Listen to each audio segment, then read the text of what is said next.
Hi class, I am your teacher in Appreciation Literature. I am Kimberly Baldicayas for those who did not attend to my class yesterday. And today is your day to learn about this story. But before that, um, let's proceed first at opening prayer. Let's close our eyes and bow our heads. Let us ask for the Lord's presence. Lord Jesus, we thank you for this day that you are given to us to learn and to appreciate this story, Lord. We ask for your guidance and we ask for the safety of my students and give us knowledge and wisdom to comprehend the lesson and the story about the anticipation by Mabel Dog. And this is our prayer. In Jesus' name we pray. Amen. Okay, our story is Anticipation by Mabel Dove. And our learning objective is at the end of the discussion, you are able to identify the author's background and the elements of the story, demonstrate an understanding of the story given, and value the lesson of the story. Okay, but before that, let's do our attendance first. If I call your name, you will say present. Did you get it, class? Yes po. James Kevin Konanan. Present. Okay. I'm glad that you are all present. Now, let's see if you are going to answer this question. Our icebreaker questions. First, um, have you ever been attended at the wedding? Yes po. Next, how do you view marriage? Ano ko po. Yes, James Kevin. Um, Marriage is sacred and it's the beginning of the family and it's a lifelong commitment. It also provides an opportunity to grow in selflessness as you serve your wife and children. Marriage is more than a physical union. It's also a spiritual and emotional union. This union mirrors the one between God and His church. Thank you, Mr. Kevin, for your answers. Next is, if you will be married, would you like to choose the woman rather who is wealthy, but you don't love, or the person you love, but your future is at stake? For me, ma'am, marrying a millionaire assures your wealth, status, and prosperity for a long time period. Not only does it give you a lifetime worth of money, but also access to things you have always dreamed of. Billionaires earn endless regret. But the other side, you can earn money but never love. It's the one of the main reasons why love stands above everything else in the world. It is the only emotion that has power to be eternal. Whereas money is just temporary happiness. You may buy things, travel anywhere, be powerful, but you will never find love. That's it. Very well said, Mr. Kevin Conanan. I'm glad that your answer has a two sides. The other side is you are agree for marrying a millionaire, but on the other side, you chose to love the person who is your really love because you can earn money. Thank you for your answer, Mr. Kevin. Now, um, let's proceed to the author's background. So, who is Mabel Dog? Will you please read? Mabel Dangpa, 1905 to 1984, was a Gold Coast born journalist, political activist, and creative writer. One of the earliest women in West Africa to work in this field. Okay, thank you, Mr. Kevin Pananan. So, Mabel Dog is a political activist and creative writer. So, her work is um, Anticipation is one of her works. Okay, for her early life, with her sister, Mabel at the age of 6 was taken to Annie Walsh Memorial School in Freetown, Sierra Leone, and received further education in England at Anglican Convent in Bury Street and St Michael's College, Crisper Point, where she took a secretarial course against the wishes of her father. Okay, let's proceed to our story. So, Nana Adako the second. Class, I want you to listen. All your ears is on me. And um, read through your mind while I'm reading. Okay, class, did you get it? Yes po. Okay. So, anticipation. Nana Adako II, Omankind of Akwasin, was celebrating the 20th anniversary of his accession to the school of Akwasin, the capital, Nakwab. Was thronged with people from outlying towns and villages. It was in the height of cocoa season. Money was circulating freely and farmers were spending to their heart's content. Friends who had not seen one another for a long time were renewing their friendship. They called with gifts of gin, champagne, or whiskey. Recalled old days with gusto and before departing imbibed most of the drinks they brought as gifts. One of cared, everyone was happy. You could be seen in European attire, nearly all were in gold coast costume. The men had Sokota sandals on their feet, and rich, multicolored velvets and gorgeous, hand-woven Pinay cloths nicely wrapped around their bodies. The women with golden earrings dangling, with golden chains and bracelets, looked dignified in their colorful narrative attire. The state drums were beating peals of joy.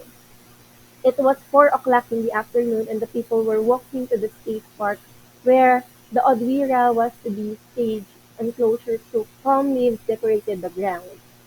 The Omanhine arrived in Palangsin under the brightly patterned state umbrella. A golden crown on his head, his kente stud with tiny gold beads, rows upon rows of golden necklaces piled high on his chest. He wore bracelets of gold from wrist right up to the elbow. He held in his right hand a decorated elephant tail, which he waved to his enthusiastic cheering people. In front of him sat his soul, a young boy of 12 holding a sword of office. Okay, in Africa, the elephant is symbolized as we are rich. So Nana Adako signifies that he is a rich man. So after the Oman Hine came to Adont Hine, the next in importance, he was landed in rich green and red velvet cloth. His headband was studded in gold bars. Other chiefs came one later the other under brightly or state umbrellas. The procession was long, the crowd raised cheers and Palangsin was lowered. The drums went on beating, resounding of jubilation. The Omanhine took his seat on the dais of his elders. The district commissioner, Captain Hobbs, was near him. Tasa, the jester, looked ludicrous in his motley pairs of trousers and his cap of monkey skin. He made faces at the Omanhine. Hillier did acrobatic stunts. The Omanhine could not laugh. It was giant custom for the great chief to be moved to laughter in public. The state park presented that a scene of barbaric splendor. Chiefs and their retinue sat on the native stools under state umbrellas of diverse colors. The golden linguist staves of office gleamed in the sunlight. The women, like tropical butterflies, looked charming in their multicolored broad brocaded kente and velvet and odoko headdress, black and shiny, studded with a long golden pins and slides. Young men parade the grounds, their flowing clothes trailing behind them, their silken plated headbands glittering in the sun. The drums beat on. The women are going to perform the celebrated Adowa dance. The decorated calabashes make rhythm. The women run a few steps, move slowly sideways, and sway their shoulders. One dancer looked particularly enchanting in her green, blue, and red square kinkade, moving with a simple, charming grace of a wild woodland princess. The chief is here, sorry, and throws a handful of loose cash into the crowd of dancers. She smiles as the coins fall on her tinkle to the ground. There is a rush. She makes no sign but keeps on dancing. The Omanhime turns to his trusted linguist. Who is that beautiful dancer? I am sorry, I do not know her, linguist said. I must have her as a wife. The Omanhime said. Nana Adaku the second was 55 and he had already 40 wives. But a new beauty gave him the same new thrill as it did the man who is blessed or cursed with only one better half. Desire again burned fiercely in his veins. He was bored with his 40 wives. He usually got so mixed up among them that lately he kept calling them by the wrong name. His new wife cried bitterly when he called her Oda. Oda is the name of an old ugly wife. So this dancer is totally different. Though the chief, she will be a joy to the place. He turned around to the linguist. I will pay 100 pounds for her. She might already be married, Nana. I shall pay 1,000 any money he demands. So the linguist knew his Omanhine. When he desired a woman, he usually had his way. Omanhine said, get 50 pounds from the chief treasurer, buy his relatives, give him the money, and when she is in my place tonight, I will give her the balance of the 50 pounds. Give the linguist stuff to co-host and begin your investigations now. Nana Adako II was a fast worker. He was a liked man all over the world when they are stirred by feminine charm. A shapely leg and flash of an eye, the quiver of nostril and timbre of a voice. And the male species become frenzy personified. Many men go through this sort of mania until they reach their godly. The cynics among them treat women with a little flattery, bland tolerance, and take fine care not to become seriously entangled for life. Women, on the other hand, use quiet a lot of common sense. They are not particularly thrilled by the physical charm of a man. If his pockets are heavy and his income sure, he is a good matrimonial risk. But there is evolving a new type of headred modern woman who insists to be a perfect lover as well as an income and the other necessary, or stays forever from the embrace of marriage. So by the 6 p.m., Nana Adako II was getting bored with the whole assembly and was very glad to get into his palanquin. The state umbrellas danced. The chief sat again in their palanquin. The crowd cheered wildly. The drums beat. Soon the shadows of evening fell, and the enclosed of palm leaves on the state park stood empty and deserted.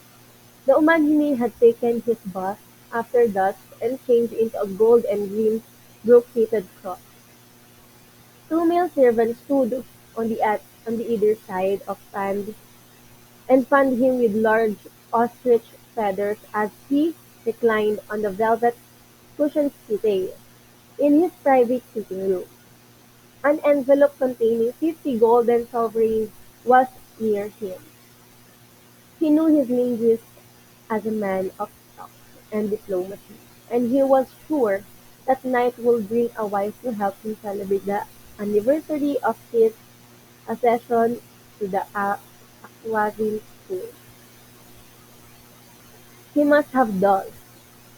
When he woke up, the young woman was kneeling by his feet. He raised her onto the seating. "Were you pleased to come?" "I was pleased to do Nana's bidding." "Good girl. What is your name?" "Efua, my lord and master." "It is a beautiful name, and you are a beautiful woman too. Here are 50 gold sovereigns, the balance of the marriage dowry. We will marry privately tonight, and do the necessary custom afterward." Nana Adako II is not the first man to use this technique. Civilized, semi-civilized, and primitive men all over the world have said the very same thing in the nearly the same words. "I shall give the money to my mother," said the sensible girl. "She is on corridor, may I?" The chief nodded assent. Efua returned. "Nana, my mother and other relatives want to thank you for the £100. There is no need, my beauty."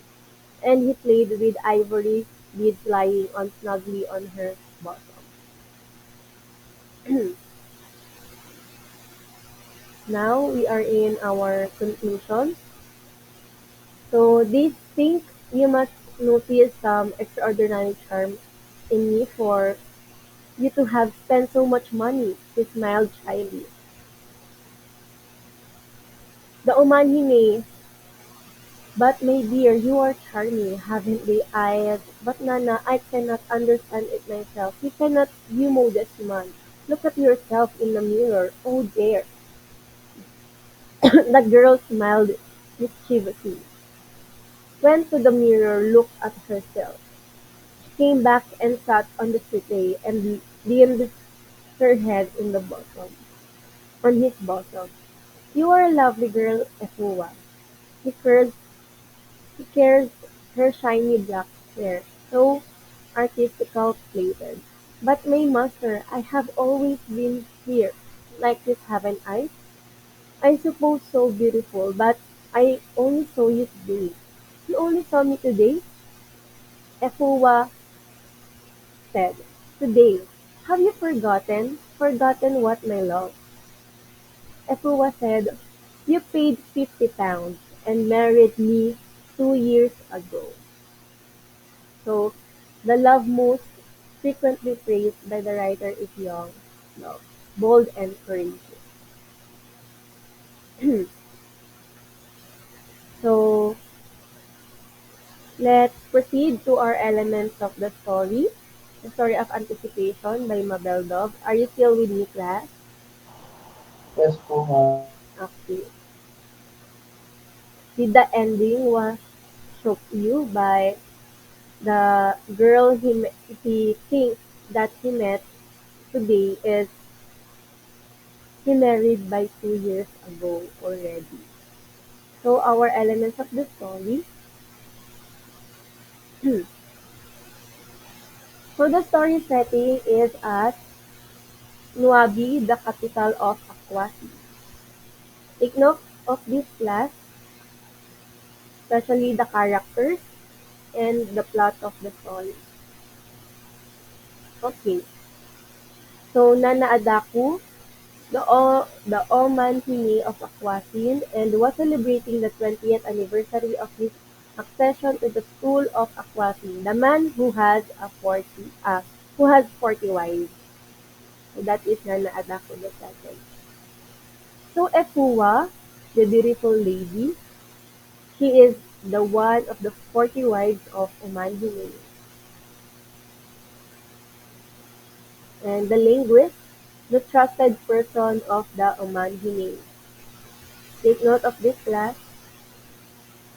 Next is men of Aquatian are wearing Kokota sandals on their feet and rich multicolored velvet encourages hand movement.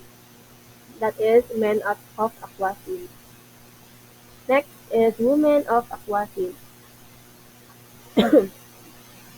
Women of Aquasim with golden earrings dangling with golden chains and bracelets, looking dignified in their colorful native attire.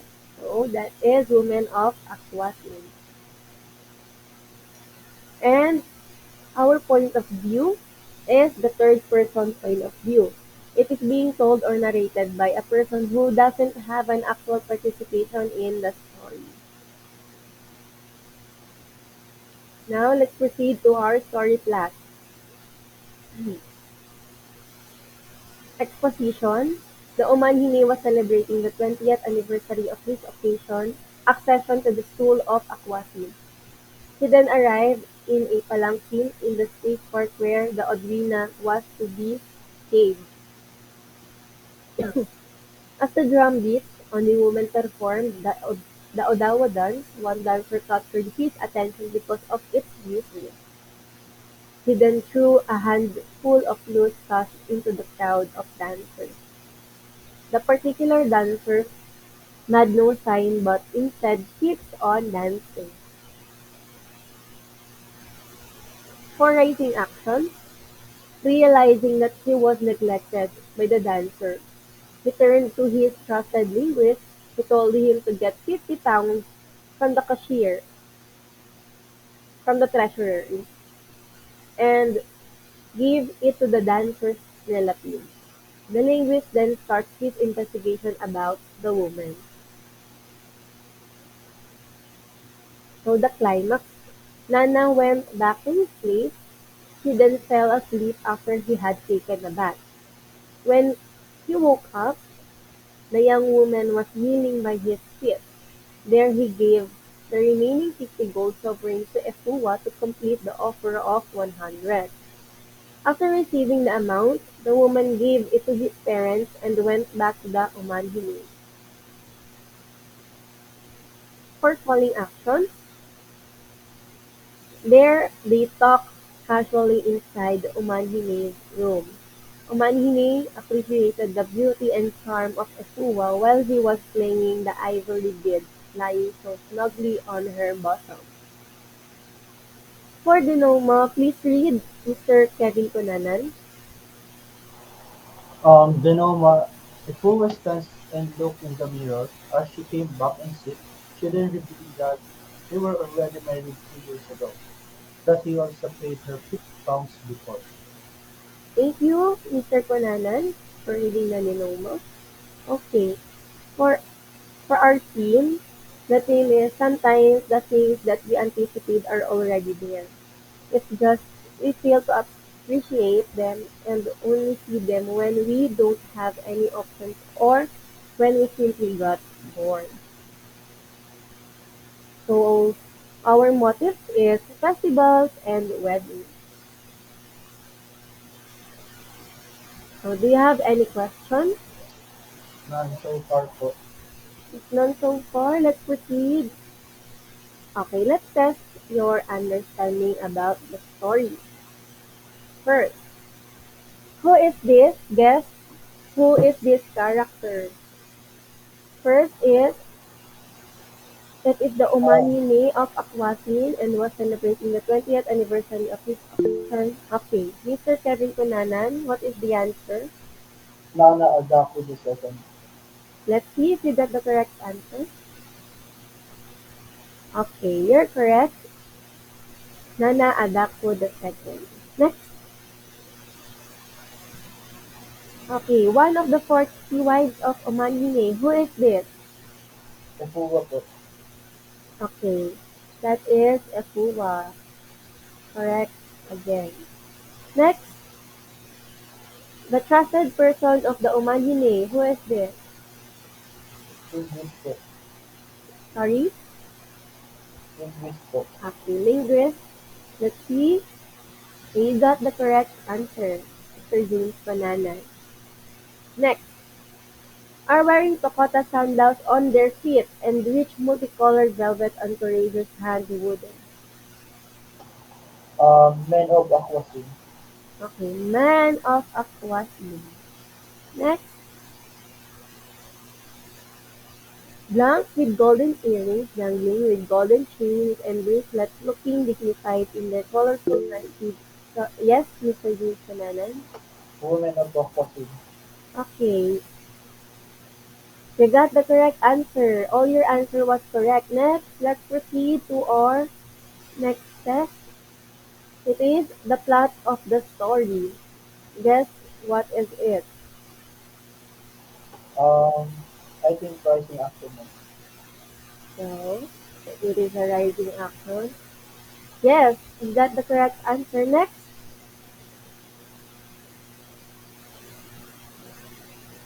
Exposition po. it is exposition. Yes, it is an exposition. Next, please read before you state your answer. Okay po. Where they talk casually inside of the mining field. Someone even appreciated the beauty and charm of the pool while he was playing the ivy with lying so snugly on her bosom.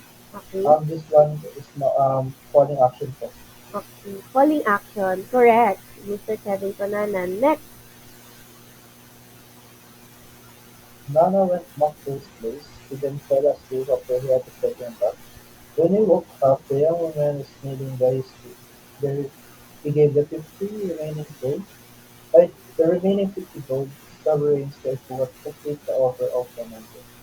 After receiving the amount of every month, gave it to his parents and went back to the unahin. Climax po. Yes, that is climax. And lastly, Oh my God.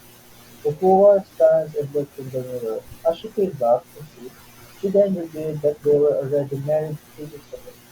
That was that he had also paid her 50 pounds before. This one mom is Dinoma. yes, that is Genoma. Your answers are all correct, and I think you listen very well. Thank you, Mr. Kevin Conanan, for answering this. Okay, do you have any question? So, If none so far, let's proceed to our assignment that I will be posting on our Google Classroom. Okay, you have to um, answer the question. If you will be given the chance to change the story ending of Anticipation by Mabel Dog, what would it be? And next, you will create a reaction paper about the story. Okay, did you get it? yes po. Okay. The deadline will be on the next Tuesday next week. Okay, if you don't have any questions, our discussion will be end in here. Thank you so much for your participation, Mr. Kevin Conanan. See you again next week. Thank you ma'am. Bye-bye po. Bye. Bye po.